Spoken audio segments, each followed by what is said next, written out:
It is 7:02. Captain's log. Captain Ken Kelso. Captain Ken Kelso. It is 7:02. John, I love you. I love you too. John's been dictating to me since like before 6 this morning. And telepathically, I can't write this stuff down. I'm exhausted. Yesterday was a very intensive day in here. I love you so. Oh my God. All right, John. Easy. Ken Kelso. So, John, I said we've got to turn the camera on because this is going to be another short story for our journal.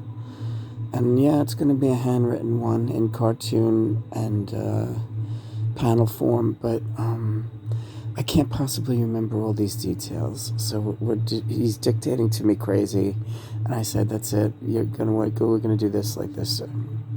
So, here's the story so far. Ken and Becky Kelso, they are up in the primary tower, the communication center. CCA is something communications agent. What was the other word? See, this is what we... All right. Okay, CCA Becky Kelso is she's like the secretary in charge, but she's the classified communications agent in the tower. And Ken Kelso, these are return characters. We started these characters over 12 years ago in my other notebook. And Kelso is named for the Earth shoes, but Ken Kelso he's an interplanetary traveler, and Becky is his secretary. I understand they have since gotten married. I didn't know that. We're married, yes. All right, so Ken Kelso is up in the primary tower with CCA Becky, classified communications agent / his wife, Becky, and they are... Did Becky get a new briefcase? No. Yes. Well, no. Ken threw his rucksack into the fire. I don't remember what happened. We have to look back. All right, so, but get back to Ken. Ken is fiddling with Becky's knobs. Yeah, but not, the communications knobs in the tower, and he can't get through.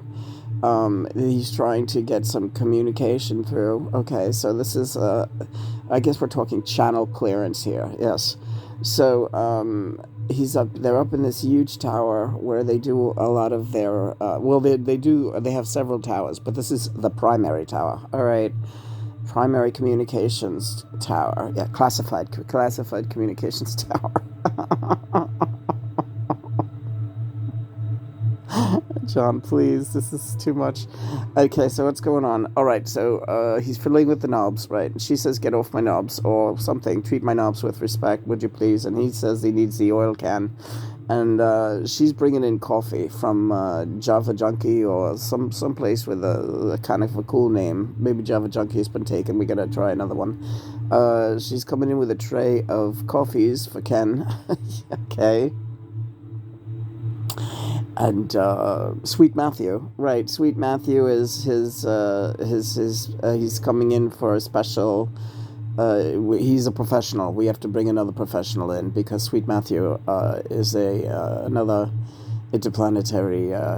We have to give him a title. All right, Sweet Matthew. You guys can understand he's named after Matthew Sweet, who has been on the healing altar for a while, so that's good. Sweet Matthew is in this story. So Becky's bringing in the coffee, right, but she trips over a doormat.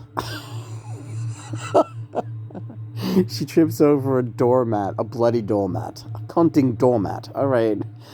Becky trips over a cunting doormat, and if you look back at our last couple of videos, you'll understand what that's about.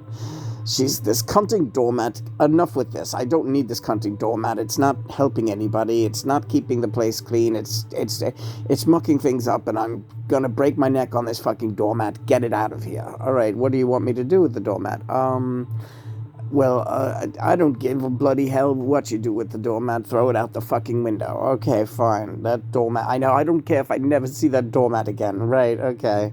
You know how many times I've tripped over that doormat this week alone? Forget it. I can't even deal with this doormat. All right. So it's all becoming about the doormat, right?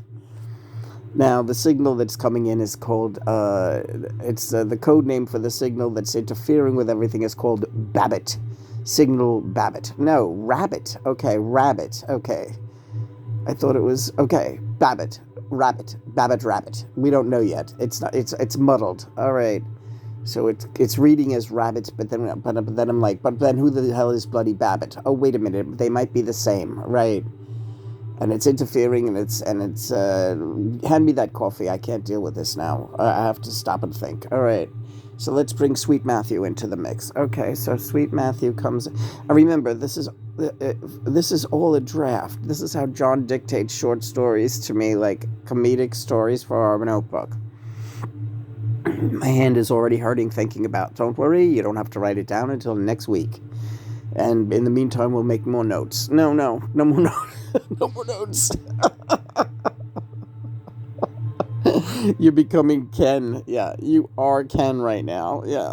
Ken Calso is a very neurotic classified communications agent because he had a very hard time getting through to Becky in the early episodes. Yes.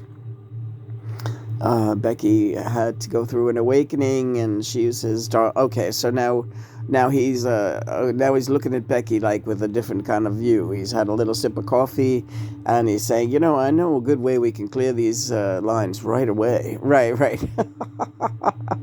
And Becky's like, that again? And Ken's like, well, come on, let's go. All right, so in other words, well, you guys can figure that out. But they have to clear the lines, and Ken grabs Becky and throws her on the floor, and they get that out of the way. We don't get graphic with that. And, meanwhile, later, in comes Sweet Matthew. Okay, anyway, I've called some reinforcements. Sweet Matthew should be here any minute. There's a loud knock at the moat. And Sweet Matthew is ushered in. Okay, and he's like all angelic, and he's ready to roll. He's ready to sit down. But I say, whatever you do, don't touch those knobs. Those are Becky's knobs.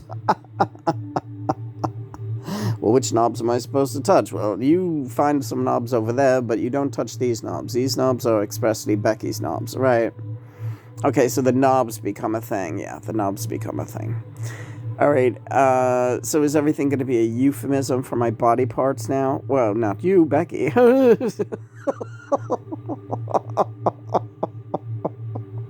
You're absolutely infantile. You're 100% infantile. But I like it, yeah.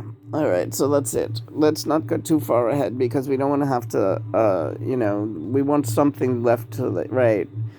We want something left to the, put this sideways, would you? Yeah.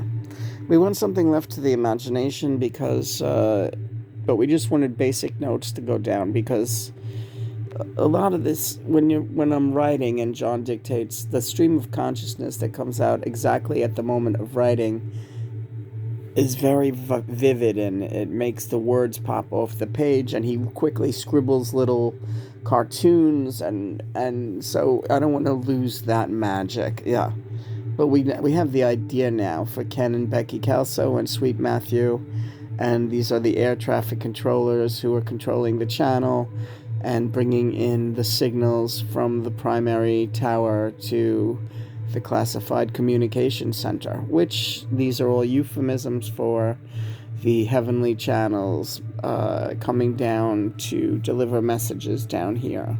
So it's pretty brilliant, and it was worth getting up for, and boy, did John get me up for that. He roughhoused me awake, which is okay. I don't mind waking up like that. He's very good at what he does, Ken Calso. I don't remember the last story. Did he threw the rucksack into the fire by mistake? And did he throw Becky's cat in the fire?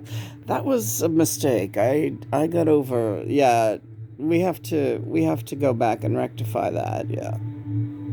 I love you so. I love you so. I believe this is around the time that you say I love you too, John. I said I love you too, but I'll say it again.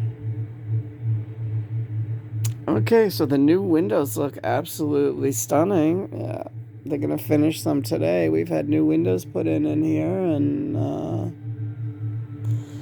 renovations. improvements every step of the way. Yeah. And I guess that's it. I'm a little chilled. I would like to pull the blankets up, baby, and get a little bit more sleep while we're at it. All right.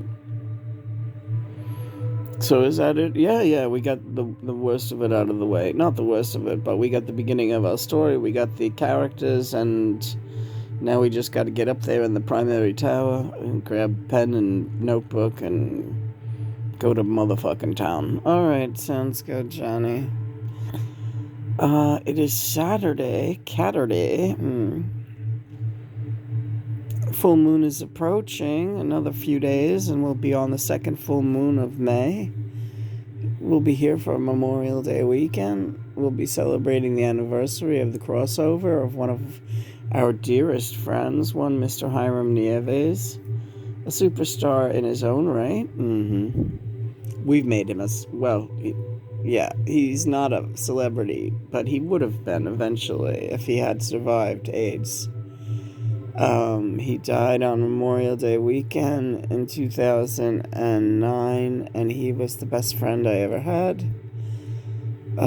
We wrote a short story. It's a pretty long story. Alright, we wrote a very powerful novella about my relationship with Hiram, who crossed over right around the time that John really started busting through. And so we're going to repost that blog piece. It's called Getting to the Heart of Us.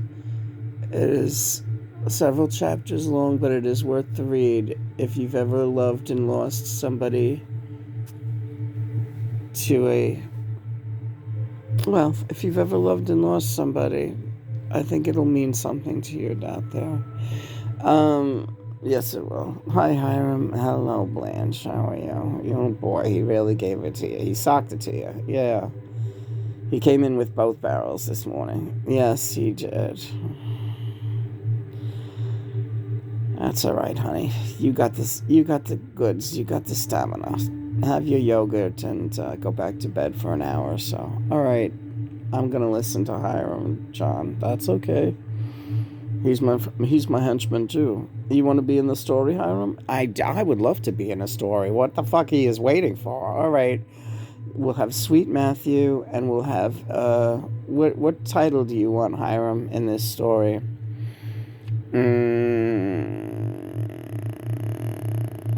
Don't you dare. No, I wasn't gonna do that. No, I was just joking. We'll come up with it. But yeah, let me be in that story. Do you want to be Blanche in this? Yeah, make me Blanche. Oh, okay, really? Yeah, I want to be Blanche. All right. Is there a good... We'll come up with it. All right. All right, let's go. You're overloading. Praise be God and Mother. We thank you for another day, Mother and Father, and we would like you to guide us for the greatest good, to serve all of the universe, every last soul, every last creature, every single solitary one, for the greatest good. Amen. Amen.